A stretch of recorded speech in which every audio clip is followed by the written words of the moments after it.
and welcome back to part 4 of episode 137, The List That Does Not Miss. And we're on the 10 Forgotten Ric Flair World Title Reigns. We done it. Done it. We done it. Great balls fire. Man. We're up to 4 now. Number 4, the NWA Confusion. Like we weren't already confused. I know it's a continuation of what you did last time. Really? 1991. Yes, sir. That's why I got my drink with me, your drink because tonight. my gosh. Wet that whistle. Wet the whistle. As if things weren't confusing enough, here's where things get really tricky. To recap, Nate took possession of the NWA Championship while simultaneously taking the title of WCW Heavyweight Champion when he won the belt from Sting in January of 1991.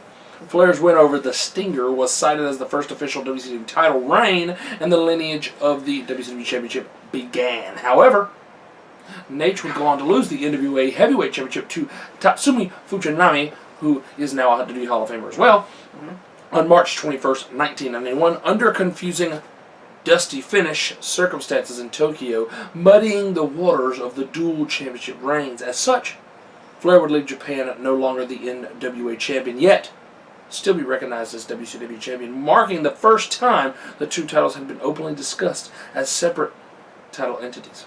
Nate would regain his NWA World Heavyweight Championship by defeating Fujinami at Super Brawl 1 on May 19th, 1991, almost in 2001. That would not ever happen. They were both very old by then. Very weird, too. What's noticeably bizarre about this part of the title history is that WWE currently recognizes Fujinami's championship victory, yet discounts Flair's reclaiming of the same title. Nevertheless, Flair was once again a dual champion, and all was monetarily right with the world atop Space Mountain.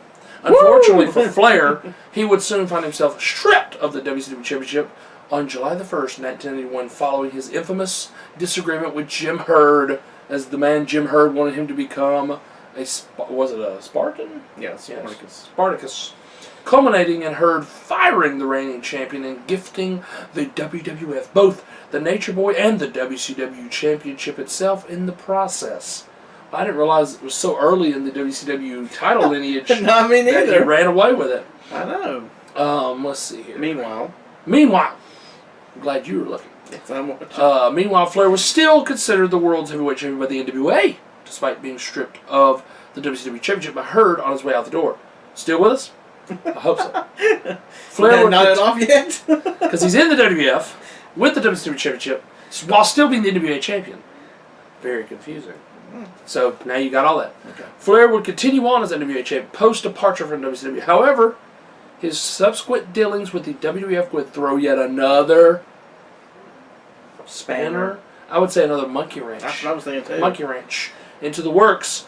That's what we're going to use. Monkey wrench into the works, leading the NWA's top brass to eventually take a similar course of action, with a strict policy in place that prevented their champion from joining the non-NWA affiliated WWF. Flair's intimate arrival in the New York brand would see him also stripped of his beloved NWA title on September the 8th, 1991, when he officially joined Vinnie Mac and Company in the Titan Towers. On a side note, the NWA's dethroning of Flair marked the first time the NWA World's Heavyweight Championship was officially declared vacant in its 43-year history.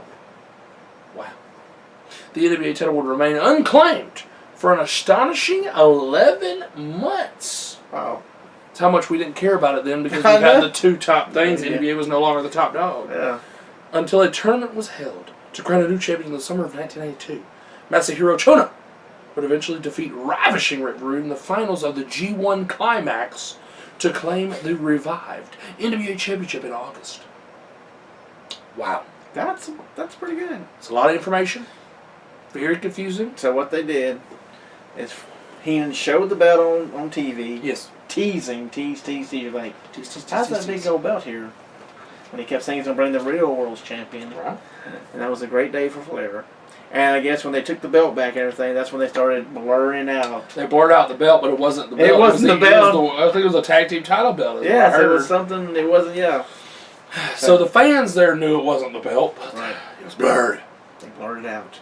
It's called a blurred lines. So we're going down to 3 on Flair's And we are definitely counting more title reigns for Flair than people are not counting. So He should be like over 20. I think he probably is over 20. Now we've got the 10 most unlikely main event acts in WWE history. And start off this week, number 10.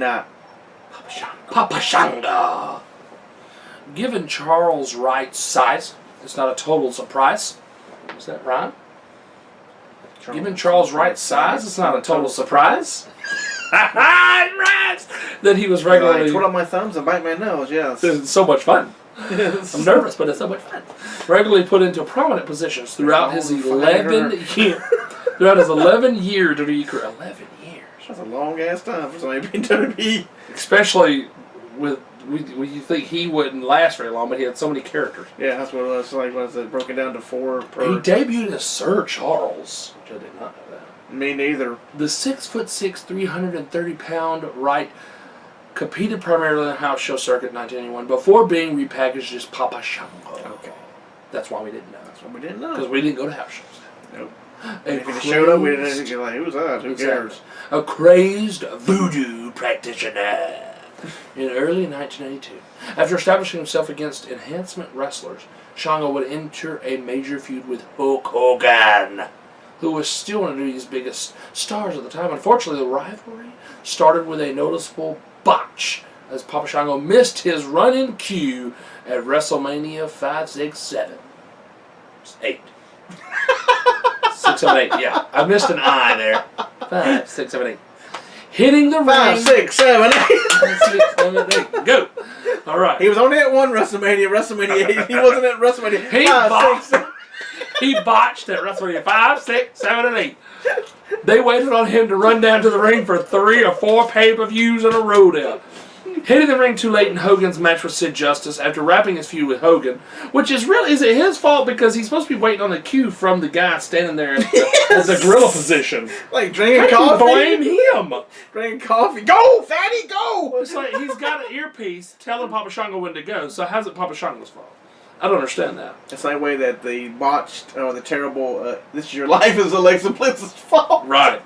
You're the wrestler. It's your job to make it work. You didn't make it work. Exactly. You're in trouble. Hard to write him, but you got to make it right. Mm-hmm. After wrapping his feud with Hogan, Papa Shango entered another with the Ultimate Warrior, which was equally poorly received by the faithful. But it's something people remember, though. Yeah. It really Because is. they made him the green stuff on his hair. I thought it was black coming down his face. Oh, black, green. He threw up a lot. He threw up a lot. A lot. I don't know The how. fans did too. Right? It's like, I always wondered, okay, did he put his hand right here and something come up? But, I mean, he had no sleeves, so how was he throwing up? It's weird. They gave him that stuff that makes you throw up. So you think it was real? Probably so. He probably ate and they gave him that stuff that makes you... I can't remember what the hell it's called right now. Weird. Unfortunately, while neither Hogan nor Warrior were exactly technical wizards in the ring, Papa Shango just wasn't up to scratch as a performer. His wrestling skills were subpar, the gimmick was goofy and cartoonish, and he soon ran it into the ground with spell casting and other cornball antics. A misguided main event push, if ever there was one. But does not mean though Papa Shango is done yet. Because every year, Wade Barrett makes us think he's coming to the Royal Rumble. So, but, you know, he moved on from Papa Shango and became Kama Mustafa. Yeah, it kind of went downhill, but that's true. I mean, he was in prominent roles. He was in Ted DiBiase's $1 Million Corporation. He was in The Nation of Domination. And he was the mother flipping Godfather. That was his best thing. Oh, yeah. You don't ever see him come back as Papa Shango or as Kama. You see him every time he comes back, he's the Godfather. He's the Godfather. He'll be 80-something years old come on that screen as the Godfather. Just think of Teddy Long dressed. That's basically what he is, yes. Yes. It's the younger version of Teddy Long right Yes. The muscular, bigger version, younger of Teddy Long. But, yeah, I mean, you work with Hogan and Warrior. That speaks volume there, but it just didn't take off, so. Now we're going to finish up with the tag teams that failed miserably. So on one segment we have the greatest tag teams, and this we have some of the worst. Yes, and this was a PU stinker. That's true. It's the same picture, it's not. I'm just checking it out. Number 7 is the new Legion of Doom. By the mid-2000s, one would think it might have been obvious to the WWE officials that recreating past legendary tag teams didn't bode well for new members. I mean, because by this point, they've done it all throughout the years, and it hasn't worked all the way up to this point. After all, by the turn of the century, the company had already witnessed numerous new teams fail miserably, including LOD 2000, a group that consisted of Hawk, Animal, Sunny, and later on, Dross. But WWE just couldn't help themselves. The Road Warriors, aka the Legion of Doom, are almost universally considered the greatest tag team in the history of sports and entertainment. So, of course, when Animal rejoined WWE in 2005, nearly 2 years after the passing of his original partner, Mike Hawk Hegstrand, the company was at it again. This time WWE inserted Heidenreich, because you can't say it normally, into Hawk's old role, which is, I don't like how they said that. He had his own role. He didn't replace Hawk. It made a new tag team. But it sounded like he replaced Hulk. Ugh. Do what? They making you sound like he replaced Hulk. But I don't like that. I don't either. Because he didn't replace Hulk. Nobody replaces Hulk. Because it's probably after he was molesting Michael Cole, so yeah. Yeah, that's after that happened. Yeah.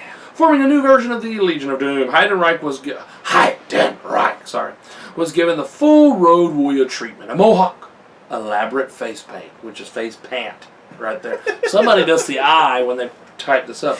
Spiked shoulder pads. Heidenreich, but he needs face pant. And even a tag team title. But it still couldn't get to his newest recreation over. Only months after forming this new... they were. That's how bad it is. I didn't remember them being tag. And I'll tell you how bad it was in a second, too. Only months after forming this new Legion of Doom, WWE released Heidenreich and Animal, soon followed after a brief singles run as The Road Warrior. That's another one they can't... No, I'm sorry. So they released Heidenreich. And Hulk and Animal could not run by themselves, so no, that doesn't work. No, he's not a singles wrestler. Neither one of them were singles wrestlers. No. But I'll tell you how much worse it was. They tried to add a woman to the new Legion of Doom. Almost making it like LOD 2000. Okay, so number one, you're not going to replace Sunny, because it was a horrible gimmick anyway. LOD 2000 was horrible anyway. Yeah, Sunny helped. She was just eye candy. But you had Animal, you had Heidenreich. And then while they were the tag team champions, they had a feud with Eminem. Well, guess what? Eminem has a female with them, Melina. So you need a woman to go against them, right? Of course. Christy freaking Hemme. Oh, I do remember that. You remember that? They put Christy Hemme with I remember that. That doesn't help anything. If she's a writer, she's a good writer for TNA. That's all. She's on her writing from Heidenreich. His notes to Michael Cole. It all connects, people. It all connects. Ugh.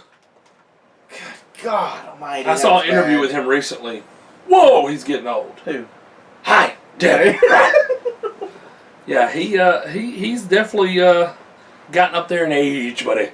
Yeah. Well, that is it. I can only imagine who the top 6 is. And he was at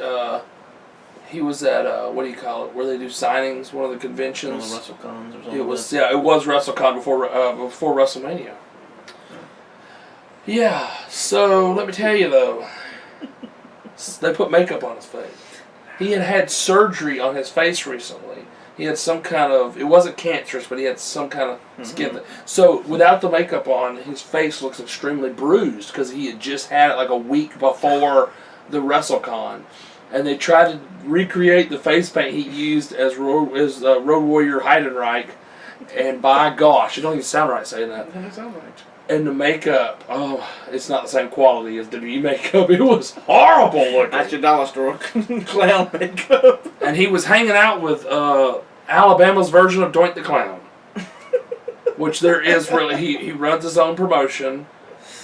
And it is called Alabama's version of Doink the Clown. It pretty much should be. They literally have they do a fundraiser thing for some kind of, what's that, it's like a boys and girls, not a club, but a summer program that is sponsored by Golden Corral. And so, I'm serious.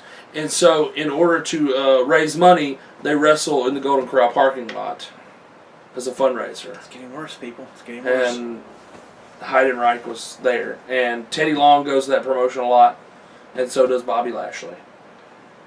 I'm sorry. Yeah, that's real bad. And I think Boogeyman too. But yeah, he claims he was one. The guy who dresses up as Doink claims that he was one of the original Doink people. And like you slap in the face of the man named is Matt Bourne. Okay. Yeah. You just need to go away. I mean, he is so fat too. And I'm no one to talk, but I'm not trying to dress up in spandex and put face paint on either. It's actually I feel it's very disrespectful. PM News. PM News. Peeing? You peeing? PM News dressed as the clown. So. Pretty much. I'll have to show you a picture. It's because PM News was a pretty big boy. It was. And that's about the same. Yeah. But next time, on Top Rope Road, we will have ringside news as always. Of course. Breaking news, whatever happens. Yes. Part 1. Hopefully not so depressing as Vader and Harley Race. Hopefully Harley Race will be getting better. Yeah. And then Pro Wrestling Review of the Monday Night Wars Part 2, as always. I guess we'll be going from April to May this time. There you go. Greatest of all time tag teams in Part 3. Who will follow the Rock and Roll Express? So sad. As we go down to the top 15 tag teams. And then we go to the number 3 on the 10 forgotten Ric Flair world title reigns. Add one more to the list here. So I'm so sorry. If that means he's a 16-time champion? Yeah. So he should be a 26-time champion? Is that what you're trying to say? So. I mean, he's 10 forgotten? Yeah. 10 plus 16? Makes it 26 in my book. It really does. And then we continue on with the 10 new tag teams. Okay, you can get some new tag team. Going back to Flair here. Uh-huh. We're up. If it's going in order here, Yes. this means he's going back to WCW because it's not going. Unless he won a title in WWE and they didn't count it, which he might have. You know, those little house shows. Him and Brett might have changed the title. You never know. In them house shows, sometimes they don't count that stuff. They do not. And then, of course, we're going to have a little countdown. Yep, another countdown. Another countdown. Plus so much more. We're going to go over what happened at this pay-per-view here. And we're fixing to watch right now. And what is after Extreme Rules? What's coming up next after Extreme Rules? Is it Great? It's not Great Balls of Fire, is it? For Raw, yes. But the next pay-per-view is Money in the Bank. Folks. So of course we'll be talking about that. Yes. Because it's 2 weeks later, right? It feels that way. Pay-per-views every 2 weeks. Feels that way, for God's sakes. For some reason, jeez. Lord. But yes, Money in the Bank, which so far they got 2 matches set. 3 matches set. The women's Money in the Bank. Yep. The men's Money in the Bank. Yep. And the tag team titles. There you go. I like it. Is that it? Yeah, because the United States champion is in the Money in the Bank. Yep. Uh-oh. That's true. Uh-oh. We got to make up for that, then. And short matches, less matches and better matches is fine. I'd rather have that anyway. You know they ain't going to do an NXT. No, they're not. That's NXT's brand of doing a thing. That is true. 5 matches, and they're all pretty much long, and there you go. Yeah, they fill that 2-hour gap quickly, and sometimes overtime, so... You get 3 hours for... Isn't that sad? You get 5 matches for NXT with 2 hours. Which go over... Pretty much every time they go over a little bit. A little bit. About 2.5 hours, yes. But then you get Raw and SmackDown, which only gives us... 8. Well, is tonight got 8? No, they got 7, but they probably will add 1. Don't forget Goldust turned heel on R-Truth. So once you... But they're still building that. I hope they don't go ahead... maybe that'll be Great Balls of Fire. I hope they don't go ahead and do that now.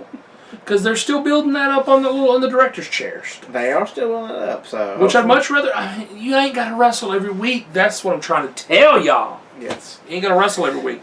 Backstage promos. Yes. Look, the most intriguing storyline going right now is Enzo Amore. He hadn't wrestled in how many weeks now? Because he's getting beat up every week. He is.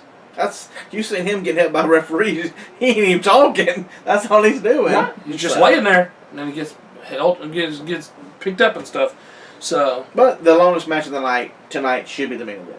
Well, of course. Look at all the main event guys. It should be the longest. It should be a slobber knocker.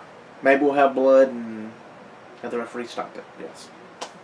At Extreme Rules. Yes, sir. Yeah, I know. Yeah, that makes sense. It's WG's. He got disqualified. Oh, he loses. They just stop the match. Hold up, fellas. Y'all 4 fight when we tend to this guy over here. Rub some cream on his face. Because the big dog. Because the big dog some cream to stop the blood. Because the big dog's not 100%. Oh my word. Tired of hearing that shit week after week. Big dog. That's all they said. He won matches, but 100%. Did they once say that Braun Strowman was 100%? No. It's always Roman Reigns. It's not 100%. Okay. So when he wins, he's not 100%, or when he loses, he's not 100%? Both. They got to give him the benefit of the doubt. He lost because he's not 100%. Well, he beat him. He's an underdog because he wasn't 100%. That's it. Oh, okay. And during the night. So it works throughout. It works both ways then. I mean, how many times can you say the boy's not 100%? Throughout the whole match? During the whole night when they're promoting the match. Wow. How is he going to do this match? He's not 100%. Yes. It's awful. Yeah. So. But yet you don't see no tape. He's not taped up. He was taped up. Oh, really? He was taped up, yeah. What? They've gone back to taping him up? He was taped up under his security vest. Security vest? Because that's the job he needs. Security. That's where he belongs. Well, I should say bulletproof vest. Protect his poor nipples and his nipples. Change your outfit, Roman. You're not in the Shield anymore. Turn heel. He's waiting. For God's sakes, they're going to get the Shield back together. After Seth loses tonight, and Dean loses tonight, and Roman loses tonight, they get the Shield back together. So there you go. As heels? Because they're all pissed off they lost? It's the only time they were good! Yes. Okay. Heels. Let's go watch Apollo Crews lose. I'm Mike Hogan. I'm Justin Carter. We'll see you next time right here on Carter on the YouTube for Top Rope Rowdy. When, as Justin Carter may say, Big Dog. That's it. If he wins, people will riot. So.